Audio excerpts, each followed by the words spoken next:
पाकिस्तान ने आज जिम्बाब्वे को तीसरे और आखिरी ओडीआई मुकाबले में 99 रनों से शिकस्त दी है और ये सीरीज टीम पाकिस्तान ने जीत ली है। अब ये सीरीज ज्यादा मायने नहीं रखती है, लेकिन इस सीरीज में पाकिस्तान 2-3 चीजें पॉजिटिव लेके जाएगा। अभी कौन कौन सी चीज है और आगे आने वाले जो सफर है ना पाकिस्तान के लिए, पाकिस्तान टीम के लिए खासकर, वो बड़ा कठिन है। क्योंकि सबसे पहले आपको भाई साहब साउथ अफ्रीका को फेस करना है, उसके बाद ट्राई सीरीज है, फिर चैंपियंस ट्रॉफी है। तो प्रेपरेशन के लिहाज से अब आपको कठिन टीमों के साथ मुकाबले खेलने हैं। अगरचे जिम्बाब्वे की जो सीरीज है इसमें आपको हल्की टीम थी, अब आपको उस तरह की हल्की टीमें नहीं नजर आएगी। अब कौन कौन से पॉजिटिव्स आप इस सीरीज में लेके जाएंगे?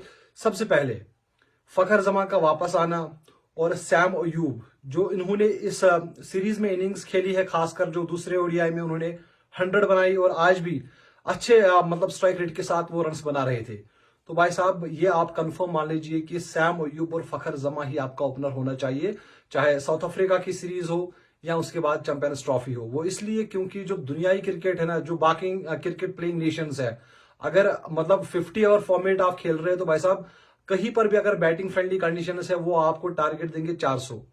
अगर फखर जमा और सैम अयूब इन दोनों में से एक आपका रहेगा, एक आपका चलेगा, तो आप कोई भी टारगेट चेस कर सकते हैं। आप 400 रन का टारगेट चेस कर सकते हैं। अगर ये दो खिलाड़ी नहीं होंगे आपकी टीम में तो फिर आप 300 रन भी लगभग चेस नहीं कर पाएंगे। तो यहां पर सबसे बड़ा पॉजिटिव ये है कि सैम अयूब की फॉर्म अच्छी खासी है और यहां से भाई साहब अब अगर उन्हें रन्स बनाए तो उनको आप भरपूर मौके दिए, आप उनको तैयार करिए चैंपियंस ट्रॉफी तक, और उसके बाद फखर जमा और सैम अयूब को आप एज एन ओपनर खिलाए। तो ये सबसे बड़ा पॉजिटिव है इस सीरीज में कि सैम अयूब के बल्ले से रन्स आए, सेंचुरी आई और ये बड़े कॉन्फिडेंस मतलब देगी सैम अयूब को। उसके बाद जो दूसरा पॉजिटिव है वो ये है कि भाई साहब अभी तक आप स्ट्रगल कर रहे थे कि आपके पास कोई स्पिनर नहीं है, आपकी स्पिन बहुत ज्यादा कमजोर है कंपेयर टू अदर टीम्स।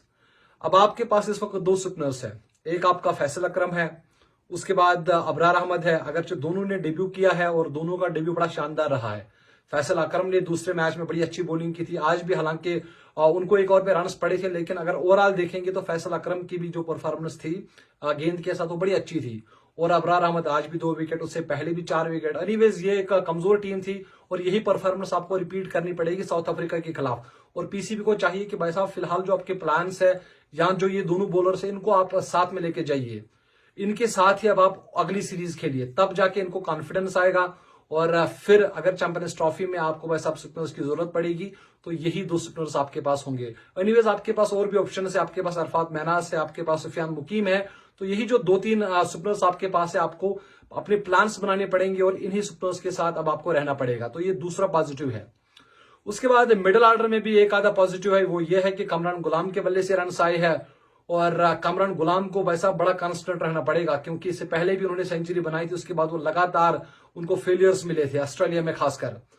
अब अगर कमरान गुलाम ने सेंचुरी बनाई है जिम्बाब्वे के खिलाफ तो इसी रिदम को लेके जाना है, क्योंकि हमने अक्सर देखा है जब बाबर आजम नंबर 3 पर आते हैं और उसके बाद अगर वो कभी कभार जल्दी आउट हो जाते तो फिर पता नहीं चलता कि पाकिस्तान टीम के साथ हुआ क्या है। मतलब कभी 70 कभी 60 के स्कोर पर जो आने वाले 7-8 बल्लेबाज होते हैं वो आउट हो जाते हैं। तो यहां पर आपको मिडिल ऑर्डर में एक ऐसा बल्लेबाज चाहिए, हालांकि एक नहीं 2 आपको चाहिए। एक तो आपके पास साउथ शकील पड़ा हुआ था, पता नहीं साउथ शकील को मतलब उनके साथ क्या अभी चल रहा है। तो साउथ शकील अगर नंबर 4 नंबर 5 पर आएंगे तो बेहतरीन रहेगा पाकिस्तान के लिए। तो ये 3 चीजें मेरे हिसाब से पाकिस्तान इस सीरीज में लेके जाएगा। सबसे पहले सैम अयूब की परफॉर्मेंस, उसके बाद आपके पास जो स्पिन डिपार्टमेंट है उसमें कहीं ना कहीं थोड़ा बहुत मुझे लग रहा है कि अब मजबूती नजर आ रही है, और आखिर में जो आपका मिडिल ऑर्डर है। आपकी क्या राय है आप मुझे जरूर कमेंट्स में बताइए। आप मुझे इजाजत दीजिए, आप अपना बहुत सारा ख्याल रखिएगा। अल्लाह हाफिज।